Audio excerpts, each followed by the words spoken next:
नमस्कार दोस्तों, ओम नमः शिवाय। श्रावण मास महात्म्य 9वां अध्याय। शुक्रवार जीवंतिका व्रत की कथा। ईश्वर बोले, हे संत कुमार, इसके बाद अब मैं शुक्रवार व्रत का आख्यान करूंगा, जिसे सुनकर मनुष्य संपूर्ण आपदा से मुक्त हो जाता है। जो लोग इससे संबंधित एक प्राचीन इतिहास का वर्णन करते हैं, पांड्य वंश में उत्पन्न एक सुशील नामक राजा था। अत्यधिक प्रयत्न करने पर भी उसे पुत्र प्राप्ति नहीं हो सकी। उसकी सर्वगुण संपन्न सुकेशी नामक भार्या थी। जब उसे संतान न हुई तब वह बड़ी चिंता में पड़ गई।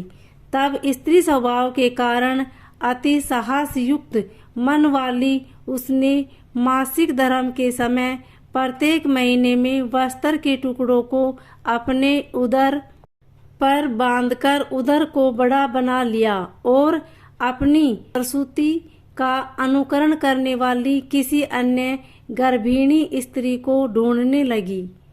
भावी देवयोग से उसके पुरोहित की पत्नी गर्भिणी थी।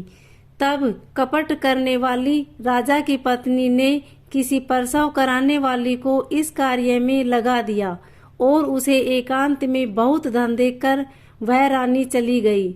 उसके बाद रानी को गर्भिणी जानकर राजा ने उसका पुंसवन और अवनलोभन संस्कार किया।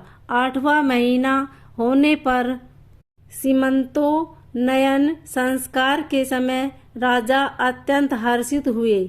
इसके बाद वह पुरोहित पत्नी का प्रसव काल सुनकर वह रानी भी उसी के समान सभी प्रसव संबंधी चेष्टाएं करने लगी। पुरोहित की पत्नी चूंकि पहली बार गर्भवती थी, अतः प्रसूति कार्य के प्रति वह अनभिज्ञ थी और केवल प्रसव कराने वाली दाई के ही कहने में स्थित थी। तब उस दाई ने पुरोहित पत्नी के साथ छल करते हुए उसके नेत्रों पर पट्टी बांध दी और प्रसव के समय उसके पैदा हुए बच्चे को किसी के हाथ से रानी के पास पहुंचा दिया। इस बात को कोई भी नहीं जान सका।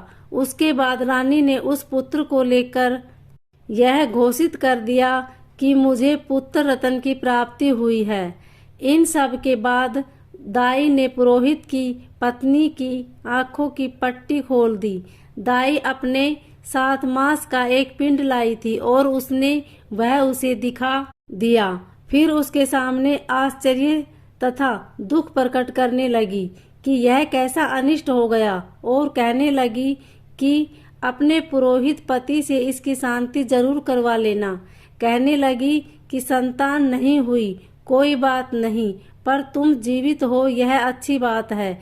इस पर पुरोहित पत्नी को अपने प्रसव के स्पर्श चिंतन से बहुत संदेह हुआ।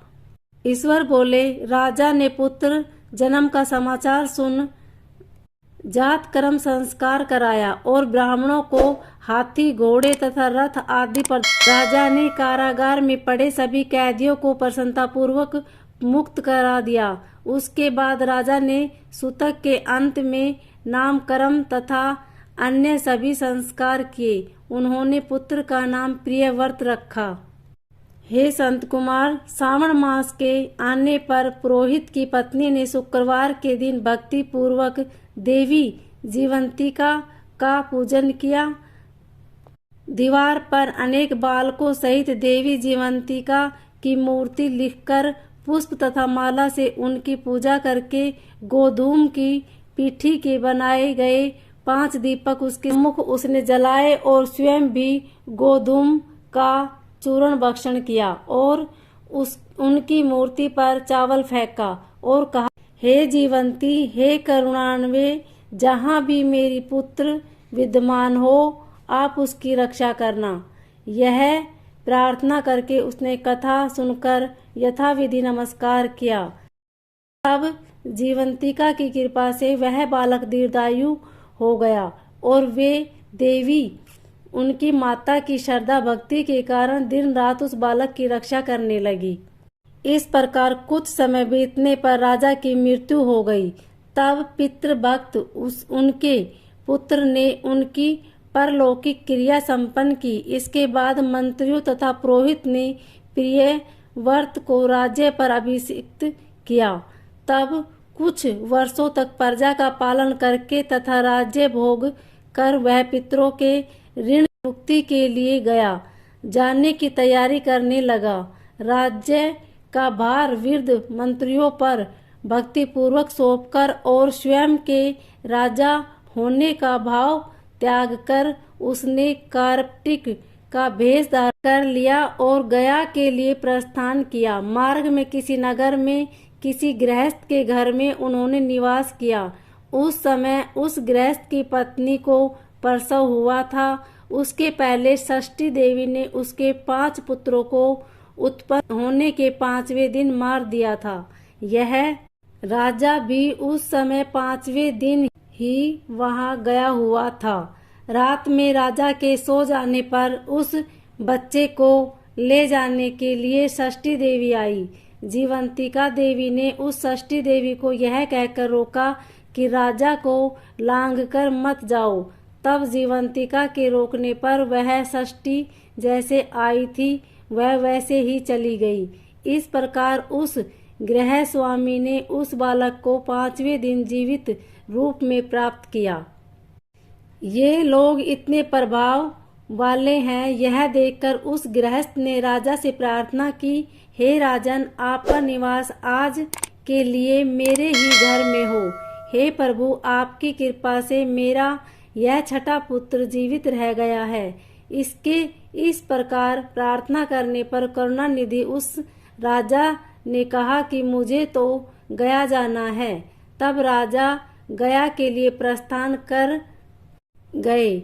वहां पिंड दान करते समय विष्णुपद वेदी पर कुछ अद्भुत घटना हुई। उस पिंड को ग्रहण करने के लिए 2 हाथ निकल कर आए। तब महान विस्मय युक्त राजा संशय में पड़ गए और पुनः पिंड दान कराने वाले ब्राह्मण के कहने पर उन्होंने विष्णु पद पर पिंड रख दिया। इसके बाद उन्होंने किसी ज्ञानी तथा सत्यवादी ब्राह्मण के इस विषय में पूछा। तब उस ब्राह्मण ने उनसे कहा कि ये दोनों हाथ आपके पितर के थे। इसमें संदेह हो तो घर जाकर अपनी माता से पूछ लीजिए, यह बता देगी। तब राजा चिंतित तथा दुखी हुए और मन में अनेक बातें सोचने विचारने लगे। वे यात्रा करके पुनः वहां गए जहां वह बालक जीवित हुआ था। उस समय भी उस स्त्री को पुत्र उत्पन्न हुआ था और वह उसका 5वां दिन था। वह जो दूसरा पुत्र हुआ था उसे लेने रात में फिर वही षष्ठी देवी आई।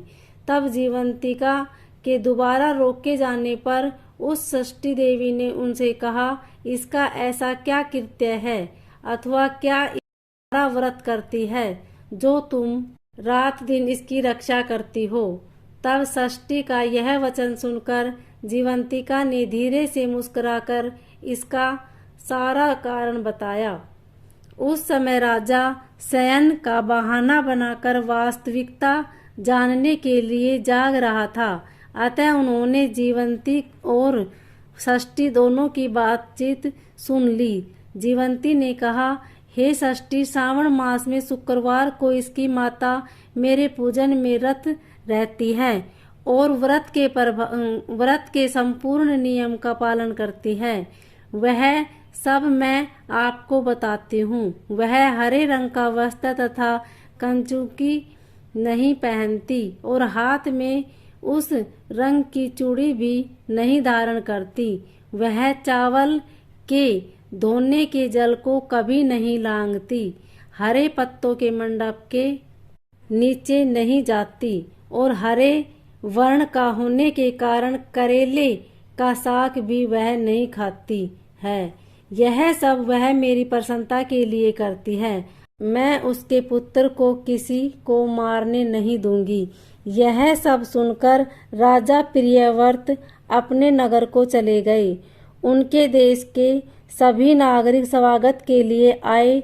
तब राजा ने अपनी माता से पूछा, हे मात, क्या तुम जीवंतिका देवी का व्रत करती हो? इस पर उसने कहा कि मैं तो इस व्रत को जानती भी नहीं हूँ।